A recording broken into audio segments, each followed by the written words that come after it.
Good morning, Philadelphia. Welcome to Race on Main. And good morning, Sarah Kaufmann. Thank you for watching. We appreciate your viewership. We have a great show today. Josh Rasizer from where? Cutco Knives. From Cutco Knives is going to talk about his entry into the cutlery world through Cutco as a high school student and the development of his business over the last 12 years.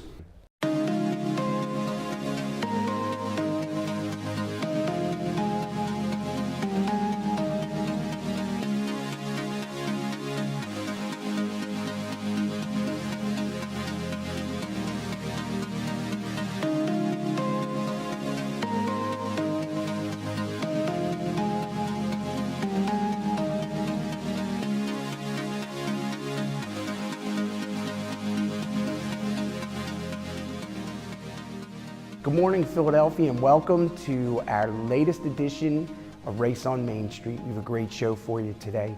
We have what I think is one of the most infamous brand names in cutlery, a person who represents Cutco Knives, Josh Rasizer, and you'll be able to get in touch with him at josh@knifeguyjosh.com. And don't forget, you can check out all of our past episodes at raceonmain.com. Before we get started, we have another week of guest hosting with our fabulous Sarah Kaufmann. Thank you. Yeah, you look nice today. I like those pants. We were just talking about them. Thank you, Scotland. They're now you're calling me Scotland. Yeah. Okay. Chanel got me started on it. Yep, so. that works. Chanel is a champion. She So is. go ahead. I was gonna say, like, speaking of champions, but Yeah, it's a little too soon to say it. It is. But go ahead. They're doing well. The Sixers are doing well. Yep. We're in Game 3 of our series against the Raptors. That's right. I'm so happy that they're home tonight. I can't wait to get home and watch the game. Yeah, the game will be, I'm sure, great. I mean, it was fantastic the other day. They won with every type of problem, it seemed like, imaginable. And actually, after the first minute or two, they never lost the lead. Yeah, I was very stressed in the very beginning of that game. I wasn't feeling so good about them, to be honest. And I had to sit very quietly the entire time. I was just like on the edge of my seat until the last really 30 seconds. Yeah, and you and your family are big Sixers folks. Big Sixers fans, so this is huge for us. Let's just hope we can keep up with our defense, keep on Kawhi Leonard. That was the big difference in the last game, just making sure Simmons is really on him. Yeah, in the last game, I mean, Joel Embiid was sick. Yeah, but he was still out there. But I don't think he scored a field goal till... A field goal. Isn't it? Basket. Yeah, but they call it a field goal. Don't they call it a field goal? So, okay. No, I think you're wrong. I mean, sure, sometimes maybe. Yeah. It's a basket. I think you're wrong, but you understand. They till like the fourth quarter. So he had all his free throws, but didn't score any points until the fourth quarter. And then their other center, whose name I can't pronounce. Bobo, just call him Bobo. Bobo. He's actually in the new John Wick movie. Oh, really? He's like one of the bad guys. He looks like a bad guy. He does look like he could be a bad guy. He's super tall. He's like 7 foot. Yeah, he's 7'2". 7'2". Yeah, he's huge. He's monster. Yes. So, but like nice monster. Yeah, like big friendly giant. That's exactly it. But he was out, and then this Michael Scott was out. Very sad. They had a tough run, but it was great. It was great. Yeah. So yeah, don't forget tonight. I guess 8 o'clock on 8 o'clock. TNT. They'll be playing and hopefully winning. They winning. have to win. Yeah, they're in Philly. It's time to win. If they could win 2 games in Philly, that would be pretty sweet. Yeah, we do have the best fan base, so. We do. So it's rowdy, pretty, but it's great. We are a rowdy fan base. Pride, Philly pride. I guess. I don't know if it's Philly pride or craziness or a little bit of both or who knows, but it works. Yep. It works. So tonight we'll watch them. Hopefully we'll have good reports next week for everybody. Yes. So we have a great guest today. We do. Today, our guest is Josh Rasizer from Cutco. He has been in the business for 12 years now, has done it so much that he was able to have his entire college paid for with it. He did go to College of New Jersey, where he got a degree in finance. He's originally from Asbury Park, and he recently came our way towards South Philadelphia, South Jersey to Cherry Hill.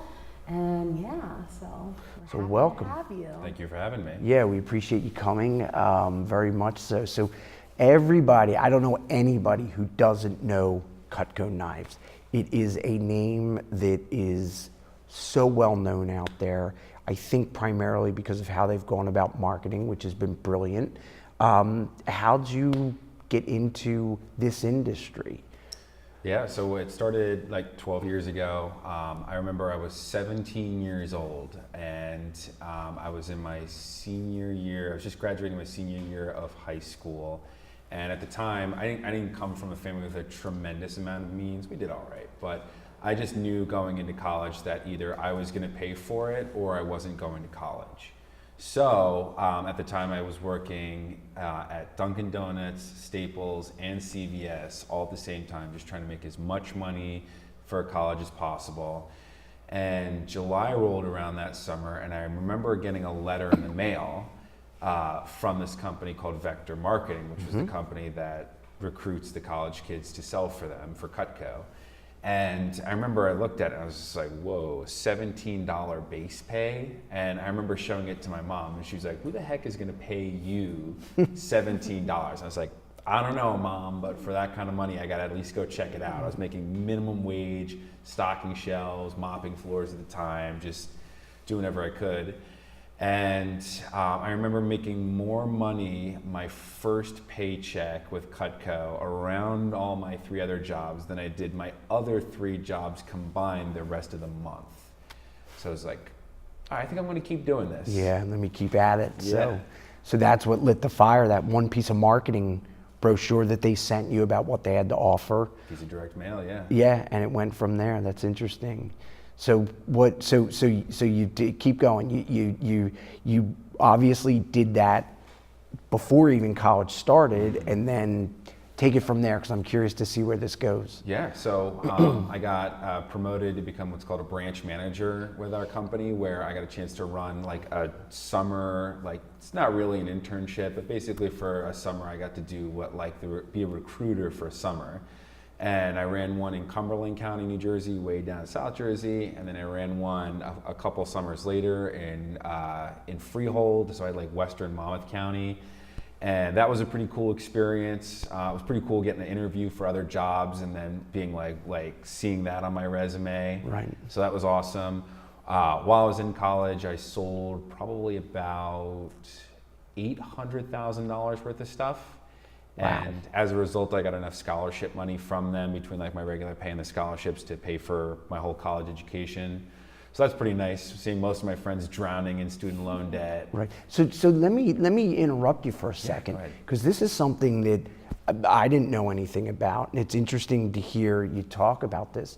So and I know a lot of the recruitment is of college students, summer jobs, things like that. So now you take it one step further, continue past the summer while you're at school, and you mentioned this college tuition program, like reimbursement. So I never heard of that before. So like, if you don't mind, I mean, I'm fascinated to hear about like what they're doing to help college students. It sounds great. Obviously all of your education was paid for because of your efforts. So how does that all work? Yeah, so basically everything comes through like sort of like income. So I still have to pay taxes on it. But what was cool was just like between like the commissions that I got from my sales, and then I also won 9 of these things the company calls All-American scholarships. So I think there's something like 10 or 20,000 college students that work with Cutco every summer, and the top 50 get it. Wow. Each campaign. So they give one out in the spring for like January to May. they give one out for May to September and then September to December. So while I was in college, I won 9 of those. Obviously, I didn't go to school for 9 years. I understand. I won 3 a year for 3 years. Wow. And yeah, so it was top, I guess, whatever 50 divided by 20,000 is, so top 0.001% in the country, which is pretty cool. And got to live a pretty awesome lifestyle while I was in school, especially because I commuted to school, so I didn't have a lot of expenses other than tuition itself. Yeah, and it's amazing. Yeah, I got into the wrong business. I'm gonna go sell knives. Hey, Sorry. I bet there's a arm where you could jump on the downstream of salespeople for you. So yeah. So it sounds like are most of the people college students? In high school, there's a few post grad people that do it, but I would say probably 95% are either high school or college students. So at this point, are you just managing people who for these campaigns like you mentioned, or are you actively selling, or both, or how does it work, if you don't mind, for you? Yeah, so it's not a multi-level marketing. It's just a direct sales company. So the company, what they do is they've divided recruiting and selling into 2 separate positions. Gotcha. The recruiting internship with the branch company, that was what I got a chance to do. And I loved it. It was really cool. I still keep in touch with some of the kids that I recruited and trained from my summers in running my branch office in Freehold. And it's cool because I actually, one of them reached out to me the other day. He has this big corporate job out in San Francisco working in sales. And he's just like, hey, the skills that I gained from working with you that summer gave me the confidence to be able to pursue this. And then since I'm still in sales, he picked up a set from me for his sister as a wedding gift. Oh, that's nice. That's great. So that's cool. great. Of course, I had to give him a deal on it.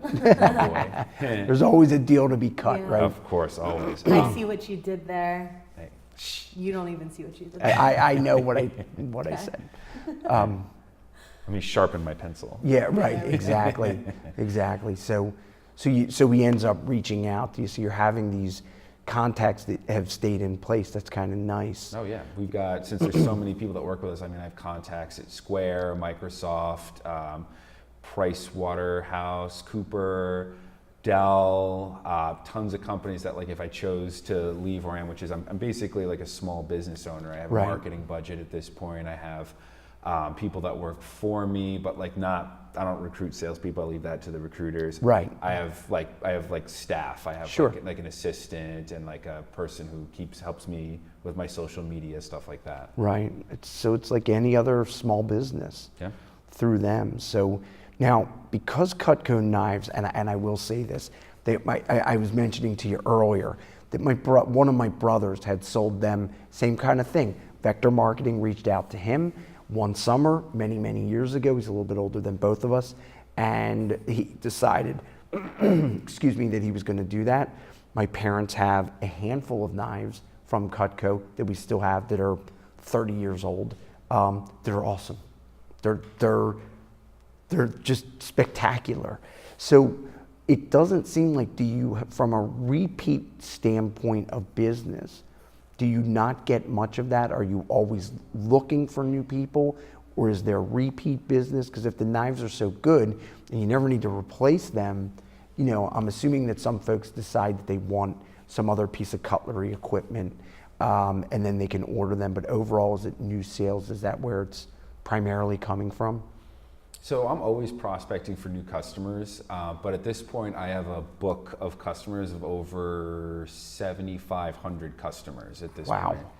And actually it's been a really growing segment. Like I said, I spend money on marketing, letting my customers know, hey, come see me at this event, or hey, I'm my spring sales. Actually, I run 3 sales a year, one in spring, July, and December, and my spring sale is going on right now. And most people don't get everything they want the first time they get it. So I get a lot of people that buy maybe a modest set or a few pieces to get started with, and then we'll upgrade to more and more over time. And we're always coming out with new products. We're famous for our knives. A lot of people don't know we also make cookware, flatware, accessories like kitchen tools. We just partnered with a company to offer kitchen mats, which are awesome. I didn't know that. That's not something I knew at all. Yeah, exactly. Because it's just, we're always coming out with new stuff for our customers to be able to serve them at a higher level. Now, do you serve, excuse me, also any, I'm assuming like restaurants, things like that, or is all the point of sale with just consumers out on the street who want it for their own home personal kitchens? It's mostly people for their home personal kitchens. Yeah. And it's not because restaurant people don't love us. I mean, some of my best customers are people that love to cook. The reason why a lot of customers won't buy Cutco for their industrial kitchens is because it gets stolen. Yeah, my dad bought 8 knives for my dad owns a restaurant in Central Jersey. He bought 8 knives to have in the kitchen there, and within 6 months they were all gone. That's a fantastic endorsement for the quality of the knives. You know, we don't sell to restaurants because everybody steals them, you know, kind of thing. Same problem with like putting steak knives out on the table. Oh, yeah. Customer will be like, "This is a great knife," And they take it with them. and then it's gone.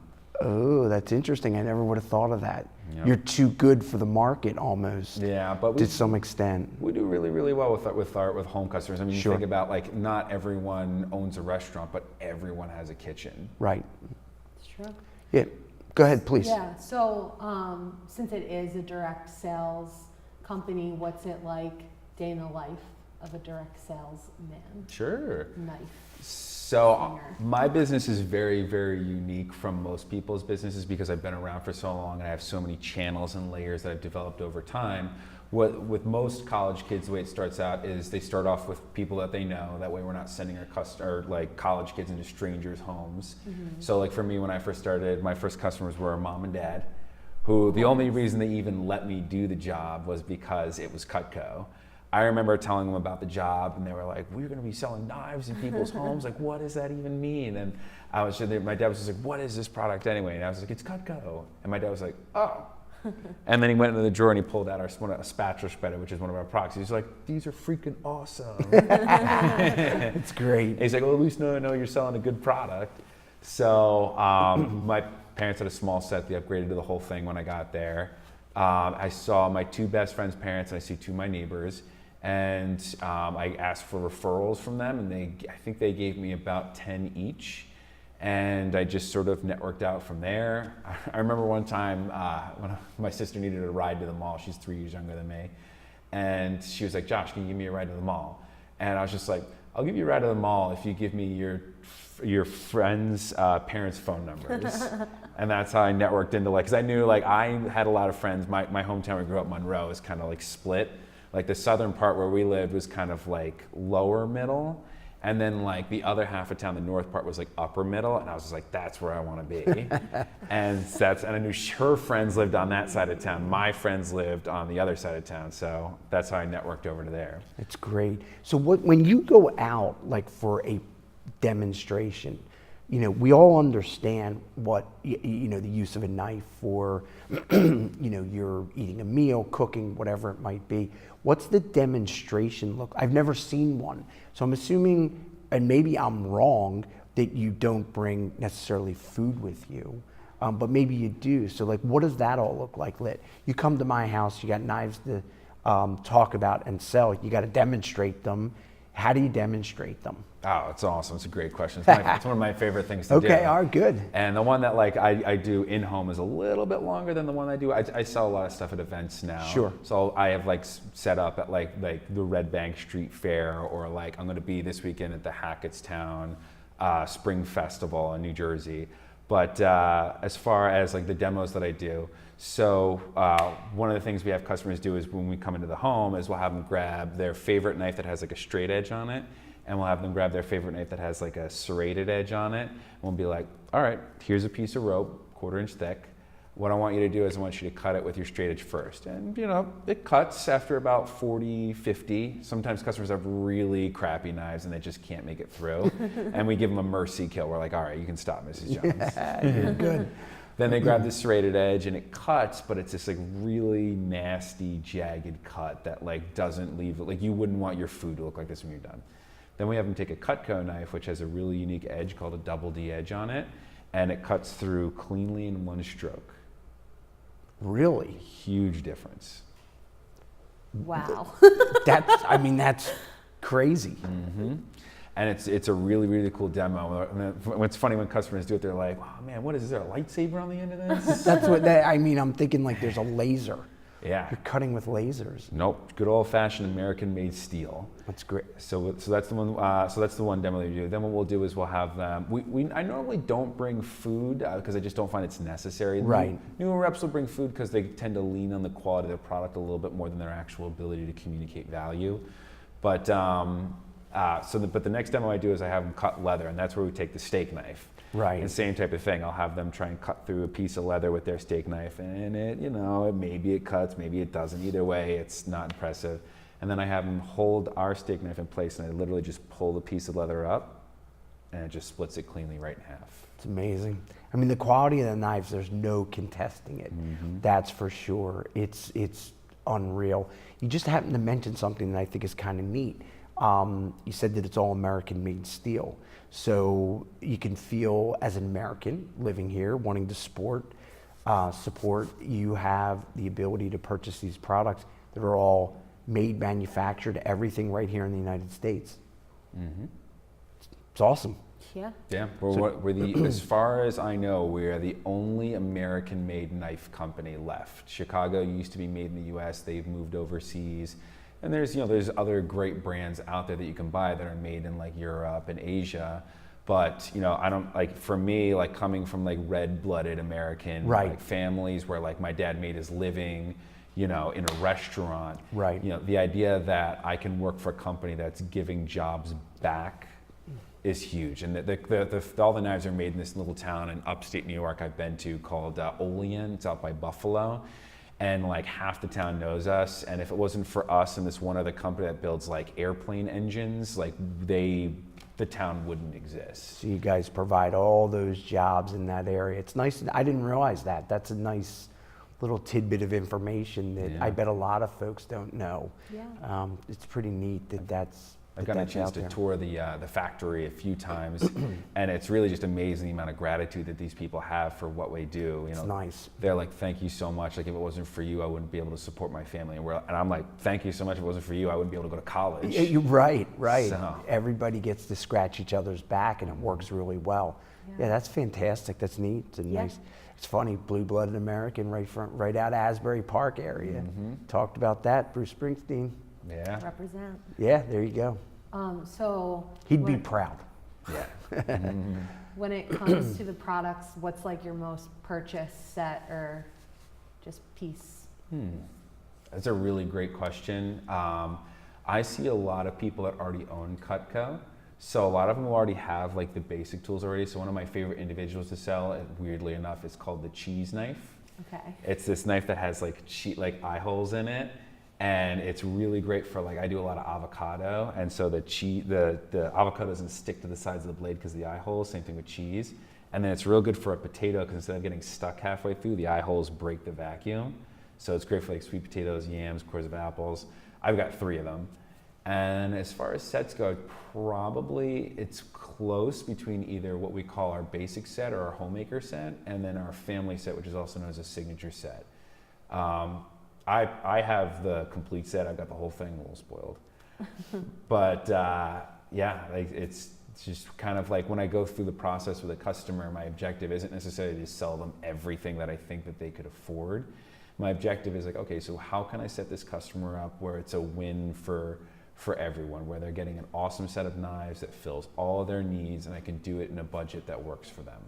When you say sets, so I want to buy a set, and there's these various versions. Tell me a little bit about what's in the most basic set, so we can put a visual to what actually, when you open up the box, what's in there. Sure. So we have a small set. It's 5 knives in a tray. That's it's a great set for your baller on a budget. But our most popular set we sell corporately is called the homemaker set or the basic set. And it's loaded with value. So it's got your paring knife for taking your skins off your fruits and vegetables. It's got a trimmer for slicing your tomatoes. It's got a spatula spreader. I don't know if you remember that one. That's the sandwich knife. Did you get one of those in your set? Your parents' set? My parents only bought like 3 or I don't know if they bought a full set, but I'm not sure what that. Explain what it is, and then I'll let you know if we have it. So you ever seen like the like it's basically like a metal spatula. It's got a handle, and then it's got like a spatula, but it's got an edge on the side. Yeah, we have that. Yeah, or my parents do. I don't. Yep. That's like one of my favorites is like a bachelor. So it's great for like when I want to cut like a sandwich, or if I want to cut like anything I want to cut into lasagna, pies, stuff like that. Because instead of like squishing it, it actually cuts nice in slices. Yep. So you get one of those. You get a basic carving set for all your meats. You get something for chopping your veggies. You get a melon knife for doing all your real big stuff. You get a slicer for like your breads and like your boneless meats. And then you get like a bigger carving set for like when I do like hams, or if I do at the barbecue. I got a, last Christmas, I got a smoker. And one of my things, I haven't got a chance to use it yet, but one of my favorite things I'm excited to do is I'm gonna put a whole turkey in that thing and smoke the whole thing. And so the bigger carving set's nice for when I want to slice all that meat right off the bone. Yeah. And then it comes with 8 of our our famous table knives for doing like steaks, chops, all that good stuff. You get a block, you get a cutting board, you get a sharpener. And then the best thing about the whole thing is it's forever guaranteed, just like Snap-on tools. So if it ever breaks, goes dull, anything ever goes wrong with it, we got it. It's amazing. It's a fantastic, fantastic product. Without going into too much of the pricing, because it's something we try to stay clear of here, but we do want to, what is like a bottom range to like a top range? Because I know that they're affordable, and I just don't want people to think, without knowing anything, like, oh, this is something that I couldn't possibly put on my table. So do they, give me like a range just where people might be able to have some ideas to where it might fall? Yeah, absolutely. And actually, we're pretty competitively priced for our category. Like, we definitely don't compete with like the lower end stuff you're going to buy at like the grocery store or stuff like that. We compete with stuff you're going to pick up at a store, like, can I say a store name? Sure. Like Williams Sonoma, gotcha. Tab, stuff like that. And so as far basically there's 3 kind of categories. There's price, there's pieces, there's sets, and then there's packages. So the pieces start as low as $65 for like one knife and go all the way up to $200 for like my most heavy duty cleaver. The sets start at $400 for like the baller and a budget set, and then go all the way up to $3,500 for like the set that I have. It's kind of like cars. Like, you can get like a real base like Versa if you were to go to like a Nissan dealership, or you can buy a top of the line Infiniti. Sure. Same type of thing. Right. And then the packages are like, so if you're like, hey, if I do knives and flatware, knives and cookware, or all 3. Gotcha. So you can have more than one set. So for a lot of folks that might be on a tighter budget, there are pieces that they could purchase that could meet a lot of their needs without having to break the bank, but they can still have something available to them. So, well, we have to wrap up. I just wanted to say thanks. It's good to get some of the insight. I love the idea that it's all American made. Philly, thank you for watching. We appreciate you for tuning in. I apologize about my voice. It's a little bit rough from just a spring cold. Don't forget, you can check out all of our past episodes at raceonmain.com. You can visit Josh or email him at josh@knifeguyjosh.com, and we will have his phone number for you. So if you have any needs, you can certainly get in touch with him. Thanks for watching. We'll see you next week. Have a great week, everybody.